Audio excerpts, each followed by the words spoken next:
যে আমাদের দেশে যারা প্রাইমারি টিচিং এর সাথে জড়িত আছে অথবা হাই স্কুল, কলেজ তাদের আসলে ট্রেনিং আরো অনেক বেশি ট্রেনিং প্রয়োজন। তো আমরা ইংলিশটা পড়তাম বা কোনো কবিতা ছড়া মুখস্থ করতাম কি ওই যে না বুঝে একেবারে আ এটাকে কি বলা যায়? আমরা যদি বলি যে আসলে অন্ধ অনুকরণ, সে অন্ধ অনুকরণটা আমরা করতাম। জি, হীরা আপনি একটা কথা এখানে বলছিলেন যে প্রেজেন্টেশন এর একটা ব্যাপার বা পাবলিক স্পিকিং এর যদি একটা ব্যাপার আমাদের কারিকুলামে ইনক্লুড থাকতো তাহলে হয়তো যে তাদের আই কনট্যাক্ট বা কমিউনিকেশন স্কিল গুলো বাড়তো। সবকিছু হীরা সব জি, জি।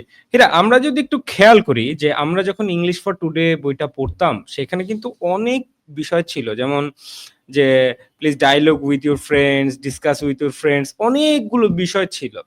বাট আমি যতটুকু মনে করতে পারি যে fill in the blanks, true false not given তো আইএলটিএস এর ট্রু আছে ফলস তো ছিল অনেক এইসব কিছু। জায়গার বাইরে হ্যাঁ, গেল আরকি। তো আমাদের যে আমরা যদি প্রেজেন্টেশন এর কথাটা বললাম, তো এইখানে একটা প্রশ্ন গুরুত্বপূর্ণ সেটা হচ্ছে যে আমাদের শিক্ষক যারা শেখাবেন আসলে তাদের ওই জায়গাটা কি আছে? বা আসলে কতটা আছে? যে এই বিষয়গুলো বাচ্চাদেরকে ট্রেইন করবে বা আমাদেরকে ট্রেইন করবে যে এটা কতটা আছে বলে মনে আ হয়? খুবই সম্মানের সাথে বলতে চাই শিক্ষকদেরকে আসলে।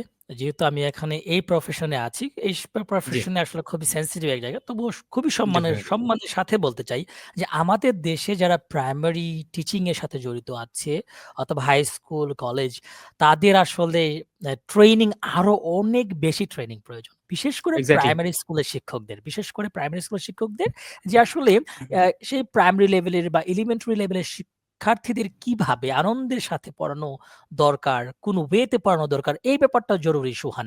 আমরা কিন্তু আমার এখনো মনে আছে যে আমি যখন প্রাইমারি স্কুলে পড়তাম, আমি কখনো পুরো প্রাইমারি জগতে আমি কখনো মনে হয় প্রেজেন্টেশন দেইনি। কখনো না। হ্যাঁ, উম ছিল আ ডায়ালগ, আস কখনো ডায়ালগ করানো হয়নি।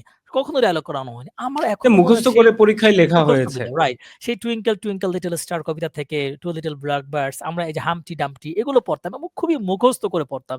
মাঝে, মাঝে মনে জি। হয়েছে যে এগুলো আসলে আমরা শুধুমাত্র ওই যে হ্যাফজ খানা যে ব্যাপারটা, হ্যাফজ খানা ব্যাপারটা না বুঝে মুখস্থ করতাম।